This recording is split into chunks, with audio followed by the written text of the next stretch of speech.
Hey, it's Anna. Welcome back to my channel. And today I want to talk about one-star reviews. I don't usually leave a ton of one-star reviews. And I did a video a little bit ago where I was trying to guess the one-star review to a 5-star book of mine. And so I thought I would actually read some one-star review of 5-star books, in my opinion, and see if the one-star reviews change my opinion, if the reason something is a 1-star is one of the reasons I gave it a 5-star. I thought it'd be fun to compare different tastes. I have 10 books that I've chosen from about the last 8 months. I just did it completely based off of vibes in my spreadsheet and what I could remember. So not my most recent 5-star reads, but pretty recent. One that I haven't even personally reviewed yet. I will get to it, I promise you. I do have my handy dandy laptop here, so if I am looking down and reading, it's because I am looking at the review that you are going to see probably over here. If it's on the other side, I don't know what I'm doing. So I want to start first with the 7-year slip. And I think this was really interesting looking specifically on Goodreads is where I got all of this information. The 7-year slip has an average of 4.24 stars. I am one of the 5-star reviewers. There are 82,000 of us 5-star reviewers. Fantastic. Number of 1-star reviews, 795. So a few more 2 stars, more 3 stars, but 4 and 5 stars. This has more 5-star reviews than 4-star reviews. So well-loved book, in my opinion. I'm super excited to be meeting Ashley Poston later this month. I loved the imaginativeness of this book. I did like the romance. I like the processing of the aunt passing away and what the main character was relating to it about. So the 7-year slip, we follow Clementine, I think is her name, and she gets this apartment from her aunt, and the 2 rules in the apartment are take your shoes off and don't fall in love. And of course, this apartment is magical. It can take you back 7 years in time. It takes her back 7 years in time. There's a man in the apartment and a love story ensues. So I picked out 2 1-star reviews. I have 2 1-star reviews for every single one of these books. This first one says, I disliked this book from the jump and couldn't quite put my finger on why until chapter 2, when it became blaringly obvious. Nearly every sentence feels like a run-on sentence. In my opinion, there was too much fluffy, unnecessary description in many sentences, which made it annoying to read. I found myself getting bored mid-sentence. Also, I'm tired of reading romance books where the female main character is always a writer, publisher, or editor. So I think this is interesting because I don't necessarily look at books super critically in terms of the writing style. I don't pay attention to the run-on sentences as much. It turns into a movie in my head. I read it as if it's a script. So that's not something that I really point out. I think that that's definitely something that people obviously look at when they like books. I think the comment about the female character being a writer, publisher, or editor, I do think that that is common, at least in the books I've read, but I also don't think that's the only female main character, that you can have. I think it just depends on where you're looking for books, what types of romance books you're looking for. There's a wide variety out there. I mean, I don't know if this person has read Ice Planet Barbarians, for example, but maybe, trying different books along those lines could help. This is a review where I could definitely see the critique from the writing point if that's what the book looked like. I'm not one to say one way or another. So I can see how that could be somebody else's 1-star review, but I don't really think that would change my own review because that's not something that I really look at. The second one that I chose is a 1-sentence one, and I feel like 1-sentence, 1-star reviews I have mixed feelings on. Some, like this one, I actually feel like make really good points, and others I think are to just be funny and not really add anything. This one says, girl was in love triangle with the same man and it was boring as all hell. And I do think it's funny because the girl is in a love triangle with the same man just 7 years apart. And I don't know if I would call it a triangle necessarily because obviously the men never really interact, but there is obviously confliction. It's growth over time. I just thought that one was funny because I can see what this person was trying to say. Again, I personally didn't find it boring. I think calling a book boring, right, is one's own tastes. I have books that are boring that other people are like, how did you think this was boring? This was amazing. So I definitely think that that is fully personal preference. Not changing my review on this one at all. I think it's gonna stay 5 stars. We'll see if any of them really change. I'm not 100% sure. So we're kind of taking a left turn here because the next one is #Crime Time, and this is the Geneva Rose and Drew Pine audio original. So it's not in print format. You only listen to it, and it's with a full dramatic cast of characters. I absolutely loved it. This is what turned me back on to Geneva Rose as an author, and I feel like I've really embraced her as a fan since. And I feel like without this book, I don't think I would have had some of the experiences that I've had this year. So really love #crime time. You are following half siblings. I believe I should have looked up the descriptions before I did this video. This is all from memory. So it's half siblings. Don't ask me their names. I don't remember. And the half siblings witness a burglary that happens like outside their town home and right above it. And then they kind of go off to investigate it and like figure out what happens. They were living under a drug lord. And then there's some like relationship with their father that comes into play again, because they're half siblings. So they share a father. So that's what it's about. It's not that long. I think it's less than 4 hours, because instead of reading out like he walked up the stairs, she did this, it's all audio based. So I feel like as a physical book, it would probably be the length of a novella, maybe like 200 pages. But with the audio original, I feel like it flew by. This book has a 3.36 average rating. I am obviously in the minority of this one. There are 415 of us that gave it a 5 stars, mostly 3 stars, and 140 1-star reviews. So again, I picked 2 of those. This first one says, I'll be honest, I hated it. I absolutely love Geneva Rose. I've loved every single book I've read by her, but maybe radio theater just isn't her thing, or maybe it was the voice acting. I don't know, but I just felt annoyed listening to it, hoping it was going to get better, but it didn't. I only had an hour left and I just can't go on. I got a refund. The only thing I enjoyed was the fact that the dirty cop was named Scott. I think this is obviously the opposite of what I had. I did not fully like The Perfect Marriage. I do think I need to reread it. I gave it a 3.5 out of 5 stars. You Shouldn't Have Come Here, I gave a 2 out of 5 stars. I actively did not like it. So it's really interesting that this is what kind of flipped this person off of Geneva Rose, but it turned me back onto Geneva Rose as an author. The dirty cop named Scott is because there is like a hater that emailed Geneva Rose and his name was Scott. So I also thought that was funny. Clearly a fan. Maybe this person doesn't typically listen to audiobooks. Nothing in here really would change, again, my opinion, just because I know audiobooks can be really easy for some people, can be really hard for some people. So nothing there that changes my personal opinion. The next one is another one-liner. We have, you will enjoy this book if you are an extremely immature adult or a teenage boy.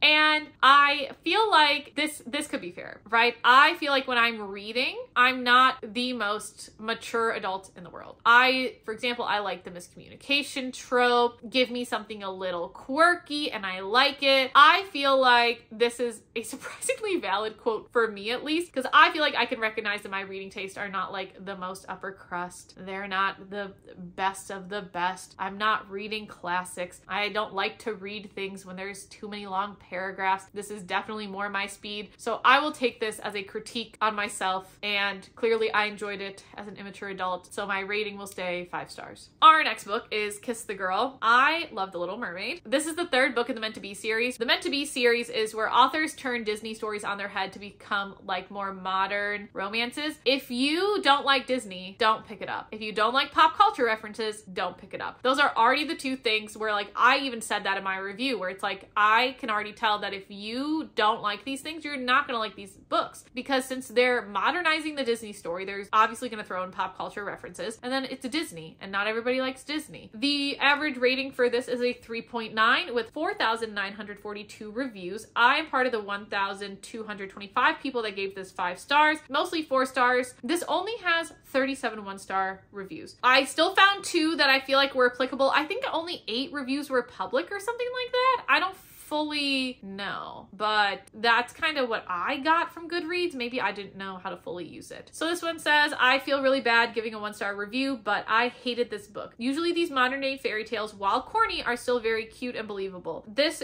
was trying too hard to be The Little Mermaid with no character name changes, and it was uncomfortably corny. Also, how does one of the biggest pop stars in the world go unrecognized just by taking off a wig? In the age of social media, she never once posted a picture of her real hair or without her crazy stage makeup. I don't know, this one was just not for me. So I obviously agree with the pop culture references, making it corny. That's fine. We've already established I'm an immature adult, so can't listen to that. The one part I will say though, and this is where I feel like I didn't really think about it too much, is bringing up social media and how unrecognizable people were. For whatever reason, I thought it was pretty realistic, where if somebody only sees you a certain way online and you have your stage makeup and everything like that, if no one's ever taken a picture of you, I feel like it's very easy to go in and out. I mean, there are even some celebrities that like I'll see that I could probably pass on the street and have no idea. I think that's just how my brain personally works. I do think is an interesting critique because when you talk about modernizing a book, you should include the social media aspect, but I don't know. I feel like it could be possible that she never posted without her stage makeup on, with how, you know, her dad was in this book. In Kiss the Girl, you follow Melody, who is one of the 7 sisters in a pop group, and they like dress up like mermaids. So she eventually one day like runs away from it all, following very much the Little Mermaid-esque tale of it. So yeah, I could potentially see how she never posted a photo without anything on. Now, what I do think would be an interesting point, and this is making me rethink my review a little bit now, is would a paparazzi have ever gotten her in plain clothes? Would they have ever known? I don't know. That is kind of something that is making me think, which I feel like is good. I feel like this video is meant to make me think a little bit while reading 1-star reviews. So the next one says, DNF, this was awful. I couldn't feel for any of the characters. Very surface level, makes no sense. You use Little Mermaid, but don't name the sisters with all the A names. And her name isn't Ariel, it's Melody. That's her daughter's name in the movie. So Eric is dating Melody. Freaking weird, bad. I will say, I was also thrown off with the whole Melody Ariel thing. I was a little thrown off. Maybe this is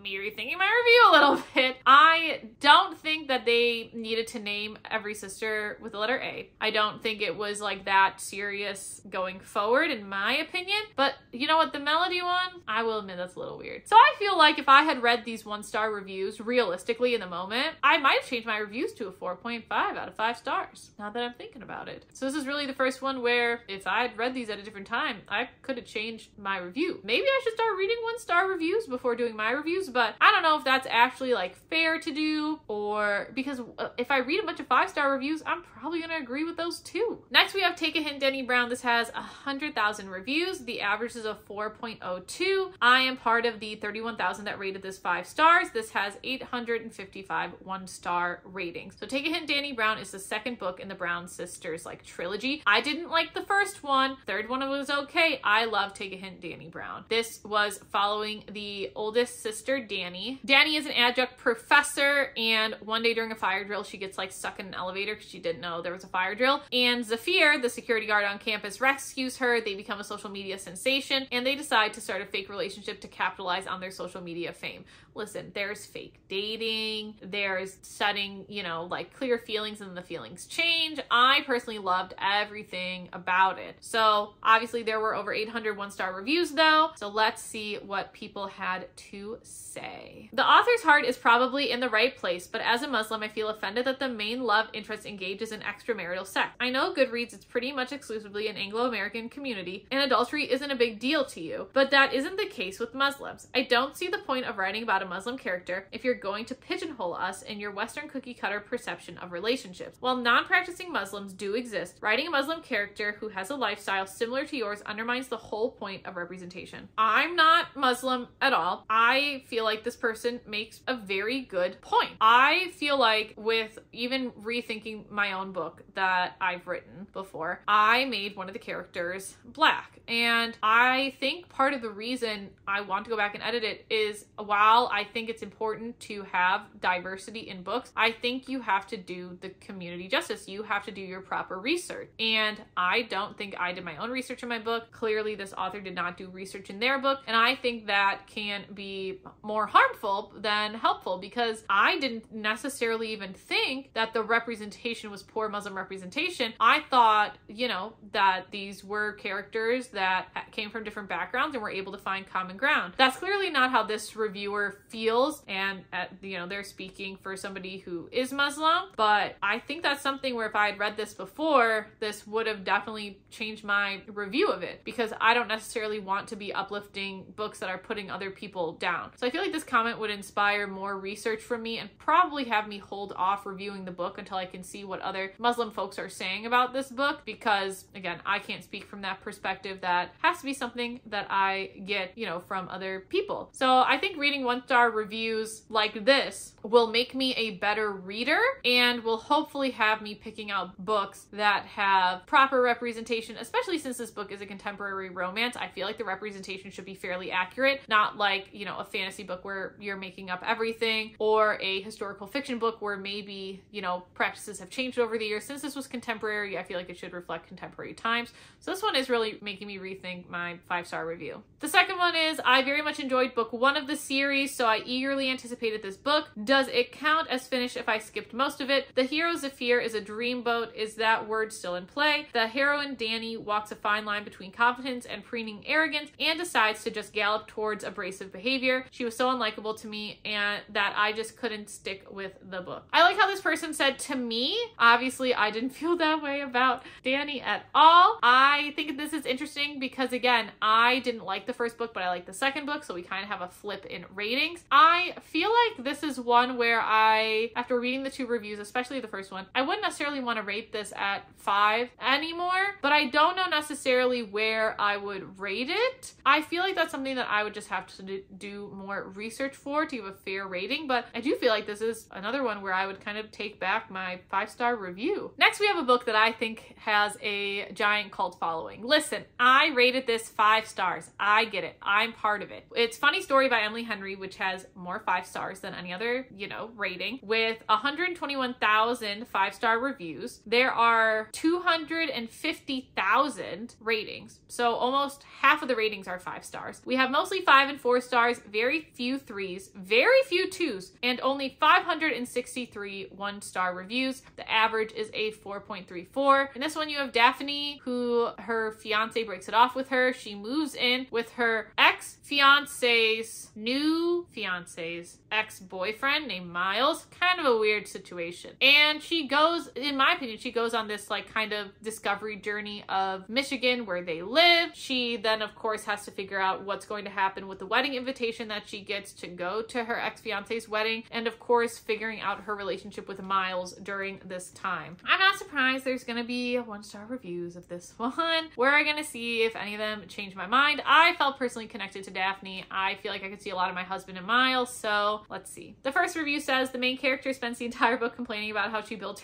her entire life around her ex-fiance, then proceeds to build her entire life around another man. I can't say that's not valid. I feel like that is a read on the book. I think that it's different in terms of the other man was inclusive of her, where her ex-fiance seemed like he wasn't as inclusive. So I feel like it was more of an act of bringing somebody into your life, which I think it's just a big act of love, showing people what you love, taking them on adventures with you. I feel like those are big acts of love. I understand if not everybody thinks those are a big act of love. I feel like this person described the book pretty well. 1 star, I feel like it's a valid critique. I don't know if that would affect my rating, but I feel like this 1-line review really did sum it up pretty well. The next review is Free My Girl Emily Henry. OMG, she's being held at gunpoint to release a book every year by her publishing house. She has served us enough. She needs rest. This book was her worst one yet. We lost the plot 30% in. It was trying to do too much. Halfway through, we moved from ex-fiance's cheating scandal to mommy and daddy issues. Also, the pop culture references would take me out of the story completely. You know it's bad when Taylor Swift is mentioned. The main character was too self-pitying and all the side characters were unforgettable. I'm just disappointed because Emily Henry is one of the few authors that writes good romance books with deep characters and meaningful conflicts. Listen, pop culture references are not for some people. I don't know what you necessarily expect in a contemporary book. I feel like you can almost always expect a pop culture reference. That's just me. I will say that there is a lot going on in this book. I feel like you have a lot of plot lines. I feel like they all get tied up neatly at the end though, which I really enjoy. And I like kind of busier books where we just don't follow one thing the entire time. So again, I feel like these 2 reviews have been valid. They're just not reasons why I would rate a book less, in my opinion. Well, too much going on to a point. I feel like I would rate a book less, but I feel like the amount of how much was going on in this book was good. So I'm not going to change my 5-star review on this one specifically. Next, we have This Could Be Us by Kennedy Ryan. This is the second book in the Skyland series. I also rated the first one 5 stars.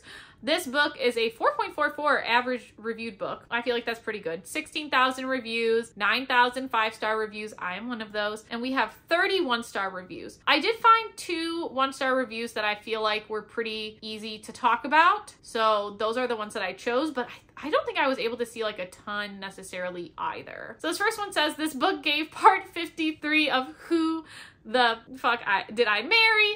While the autism and divorce rep writing was beautifully refreshing and top tier for Miss Kennedy Ryan, the unrealistic self-love journey and relationship that lacked chemistry fell flat. So this is interesting that the book is 1 star, and it makes me kind of think about, the complexities of a star rating system based on representation, because if a book has really good representation fiction, but you don't like a lot of it, that would probably really help somebody else, saying if they're looking specifically for books with like good representation, because then they could change their mind, obviously, if they feel like the self-love journey was unrealistic or that the relationship lacked chemistry. Both of those things I feel like can be valid points to a point. I feel like the unrealistic self-love journey, I feel like I don't know too much about the self-love journey in this book and how realistic it is. In This Could Be Us, we are following Soledad as her husband freaking goes to jail because he sucks. I hate Edward. And the person who put him behind bars starts to like support Soledad, but she's like, no, I want to go on my own journey, figure out who I am without a man. But of course, this man who put her husband in prison is always kind of like at the back of her mind. So then it eventually turns into their love story. The way that they explain self-love in this book, I had just never heard of before. And so that's why I'm not sure if it's unrealistic or just kind of like a new age type of explanation into self-love. Because I think she talks about like dating herself, which is like just doing things by yourself. That's how I took it. I feel like I do things by myself like a decent amount of times. And I did before too, but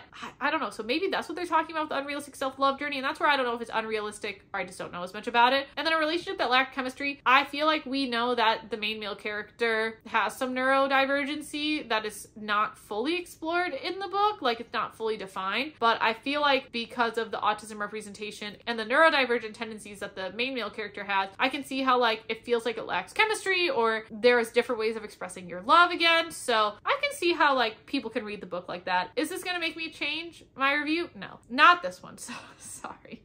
This one says DNF at 40%. I had heard so much about this author in this book that I was excited to pick it up. However, it was not a good fit for me. I found the characters one-dimensional and the dialogue very forced. There was no chemistry among the characters. I had to make myself read it, even rushing through in order to just be finished before finally giving up. I just couldn't start my new year reading a book I dislike so much. I'm not sure how this has such a high rating. Are we reading the same book? The last line I feel like is almost quintessential in every single one of my like lower reviews where I'm like, did I read a different book? What the heck is going on? I will say the one-dimensionality of characters, I don't fully know how characters are dimensional. Maybe that is dumb to say as a book creator, but like, how do I know if a character has multiple dimensions? I'm not trying to be funny either. I feel like this is gonna come across wrong, but it's like, I guess I don't know exactly like the dimensionality of a character. I feel like Soledad was a complex character between her mom, personality, trying to find herself, who she is in front of other people, and trying to have like her worlds align. I didn't feel like it was one-dimensional. The main male character, he just really liked numbers, but he was also a dad. So I don't know. I don't really know if I like fully understand the critique. And again, that's something I feel like to continue to learn as a reader and something I can continue to look for. Do I accidentally have a trend of liking one-dimensional characters, or do I have a different perception about dimensionality of characters? I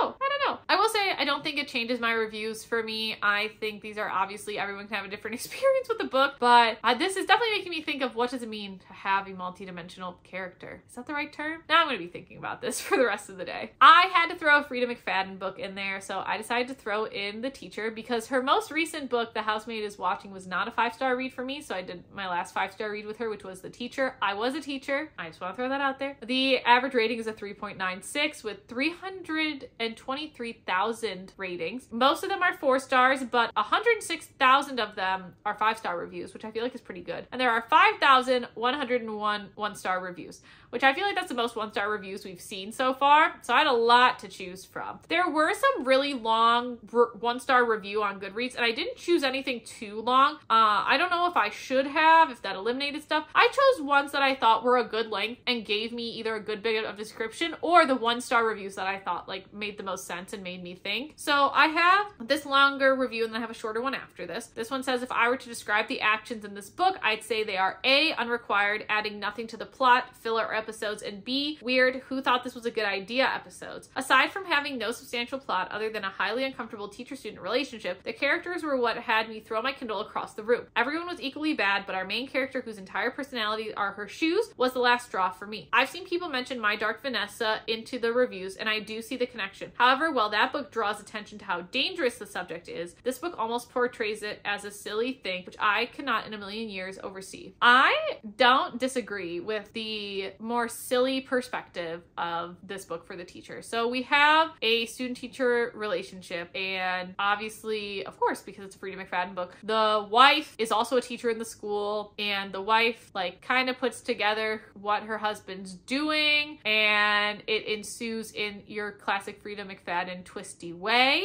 And I don't think it brings, I don't think this is a book that's necessarily saying that grooming is good, right? Like, I definitely think you get the message that grooming is bad. I just don't think it's done in like a serious manner in terms of having a serious tone. I definitely think that Frida's writing is unique in the thriller world. In my opinion, it keeps me going. Whenever I read a Frida McFadden book, I feel like I always know it's fiction. So I guess when it comes to the grooming, it never felt realistic. It always felt like it was a fictional story, and that's how I took it. And maybe that's not the right way to think about books. Maybe I should fully take them seriously. I will say that Frida did include like a trigger warning, and so I feel like any books that talk about like triggering media like that, I'm always not sure how to take it, because obviously you have like the darker romance sphere that a lot of people really enjoy. You have It Ends With Us by Colleen Hoover. That's a huge book that people really relate to with their trauma. So I think it's definitely one of those gray areas where you kind of have to decide as a reader what you're okay with and what you're not. I think if the book went a certain way with the teacher-student relationship, I might have a different opinion. But because of the way that the book went, especially as somebody who was a former teacher, like, I saw how it was for a book. I don't think Frida's condoning grooming. I don't think anything like that. But I do think it's an interesting point to think about in terms of having like filler episodes and adding nothing and the characters being frustrating. I feel like that's just Frida McFadden's writing style. And I feel like you like her writing style or you don't. And that's totally fine. I'm someone that is clearly a fan of Frida McFadden's writing style. This person isn't. Am I gonna change it? No. But I do think their review brings up the valid point regarding grooming and where exactly, should books with this kind of content be? Should they be such mass media books like Frida McFadden? Was this a good idea for her to do? I feel like it brings up good points on that front. The next one is so effing boring. I don't think I will pick up another book by this author. The first 2 chapters were interesting. Just tell the story as it is instead of trying to fit words and words and words in a desperate attempt to make the book longer. I don't think Frida's books are ever long. I feel like I read them always extremely fast. So it's really interesting that this reviewer and I had completely different reactions. In terms of like, is my review going to stay the same? To be honest, like I could see it going down a little bit for the grooming potentially. I don't really know. I feel like I have to think on that more. And I feel like what these 1-star reviews are doing to me is making me reflect and think. And that's kind of what I wanted to see from this video, because I feel like some people use 1-star reviews like to be funny on social media, but even the shorter ones I feel like can really have you think critically. The next book is The Partner Plot. This is a 3.78 with only 3,000 ratings in general, 600 reviews for 5 stars, including myself. Most have 4-star reviews, and then there's 27 1-star reviews. So both of the reviews are pretty short in this case. We have the first one, this was so boring, nothing happened. It was way too long for absolutely no reason. I was bored and thought about DNFing it every 3 minutes of listening. I think it's really interesting because I like the concept of the partner plot. This is the second book in like this sister series again by Christina Forrest, and you're following the older sister Violet. Yeah, you're following the older sister Violet, who is like a high-end like person who dresses people for fashion. I can't think of a stylist. She's a stylist. Oh my goodness. And she ends up going to Vegas and gets like fake married to her high school sweetheart who they broke up in college. The high school sweetheart had some physical struggles. He was supposed to play basketball but had like a major career-ending injury. And then when Violet gets interviewed by a magazine, she just says that she has a husband. So it's more of that fake dating trope / fake marriage, and then trying to sell it to all the townspeople. And it's just one of those things where like I love those tropes. So I don't think those tropes are boring. Could people dislike those tropes? Of course. I don't like certain tropes, so I can definitely see how people might not enjoy the book if they don't really like the tropes that are in there. This next review says, hardly felt like a romance, no spark, second chance, but at what? Family drama was a weird afterthought and not developed. I I didn't feel like that on both of these parts. I feel like the family drama made sense for both of the main characters, and then I also feel like this definitely had a romance. So I think in terms of this one, I wouldn't change my rating. I think we just have very different perceptions. I wish there was some longer 1-star reviews. I don't really think there was, but yeah, I liked it and I can't wait to read more of what Christina Forrest does. I feel kind of silly really liking it, but I am a really big fan of hers. So I think as you become fans of authors, you get like personally connected to their books, and so it kind of changes your perception. This next one was definitely a recent 5-star read. That's Not My Name by Megan Lally. She inspired my 2025 pre-order list. Let me tell you, I'm so excited for her next book. I gave this a 5 stars. 7,000 of us did. The average rating is a 4.13, so I'm not alone. And there's only 82 1-star reviews. So I feel like that's pretty good in my opinion. In That's Not My Name, we follow two perspectives. A girl who wakes up in a ditch, gets picked up by the cops, and then her dad takes her home, but like, you know, something sketchy from the get-go. And then we have a boy who is trying to find his girlfriend who's been missing for a few weeks, and their storylines intertwined. So I really liked it. This one says, "Gah, I really dislike YA, but I didn't know this was one before I picked it up. The title and the first chapter tell you everything you need to know, and your brain will intuitively fill in the rest. Thank goodness it was short." Y'all, I didn't know what was gonna happen in this book. Now I feel kind of silly. This was not a book that I could predict what was gonna happen at all. I know some people are really good at predicting stuff, and I will say I did the same thing with You Shouldn't Have Come Here by Geneva Rose specifically, and I did the same thing with The Berry Pickers by Amanda Peters. So I definitely think there are books where you put it together better than other people. This was one of those books where I didn't put it together at all. I thought it was super twisty. I thought it was fun, but this person clearly put it together better than me. So they're not going to change my review. They're just a better reader than I am, and I have to accept it. This review says, "This book made me feel really impatient and irritated to get to the ending. All the mystery and thriller aspect of the books was told already in the synopsis, which left me just feeling anxious to get to the end of Lola being saved. Instead, you are just left disappointed and bitter by the ending. The book felt very predictable and didn't even give me a sense of hope or excitement at all for the characters, and everything just felt obvious with the timelines and descriptions. Overall, if I could rate this 0 stars, I would." I feel like, again, like not much was given away. I thought it was interesting that they talked about not having hope by the end of the book, because I feel like even though the ending of the book is sad because it's a thriller, I feel like I still had hope at the end of it. And so I think it's really interesting how people viewed the perception and how different storylines overlap. I'm not changing my review on this one. I still think it's 5 out of 5 star, and I'm really excited to see what she does next. But yeah, I think it's different if you already have an idea of how you want the book to end and it doesn't match that.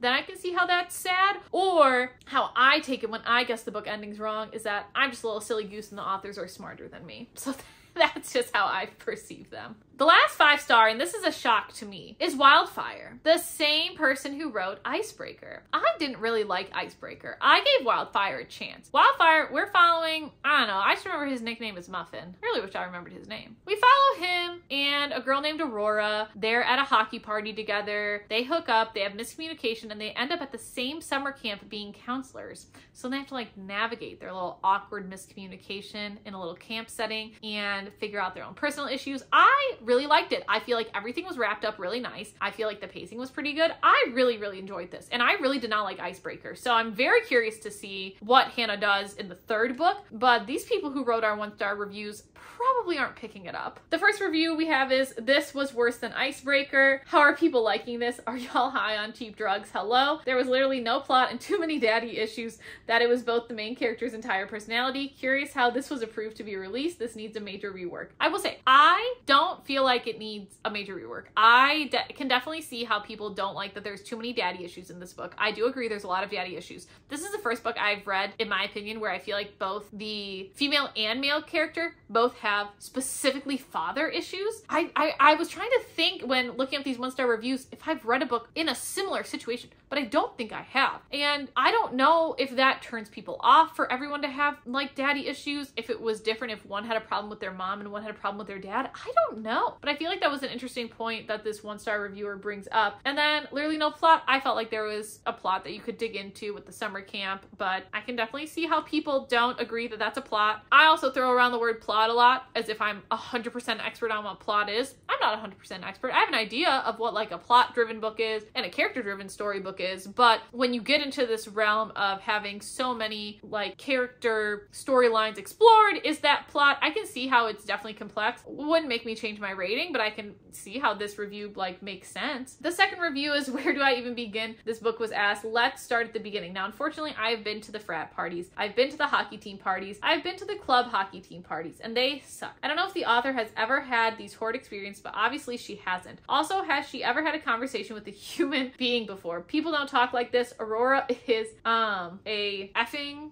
that's a lot of expletives. And I would hate this bitch if I knew her in real life. Oh no, my daddy pays for everything I've ever wanted, and I had to spend my childhood traveling through Europe. Get a fucking grip. Then make Russ, his name's Russ, feel bad and him having to comfort her all the time when he's the one going through it. Fuck her. If I hear somebody whine about daddy issues one more time, I'm going to redact it. My 1 star is for Russ having to be called Muffin as his nickname. I actually know the exact pain of being called Muffin and hope he never has to be called Muffy or Muff for short. So I think it's interesting because I do think that Russ does comfort Aurora, but I also feel like Aurora comforts Russ as well. I feel like there's this like mutual understanding that they develop through having similar issues. And I think you can have complicated relationships with parents who use like money obviously as, you know, manipulation in that sense. And you want to feel, you know, like wanted by your parents. I feel like that's a common feeling most people have. So I feel like this book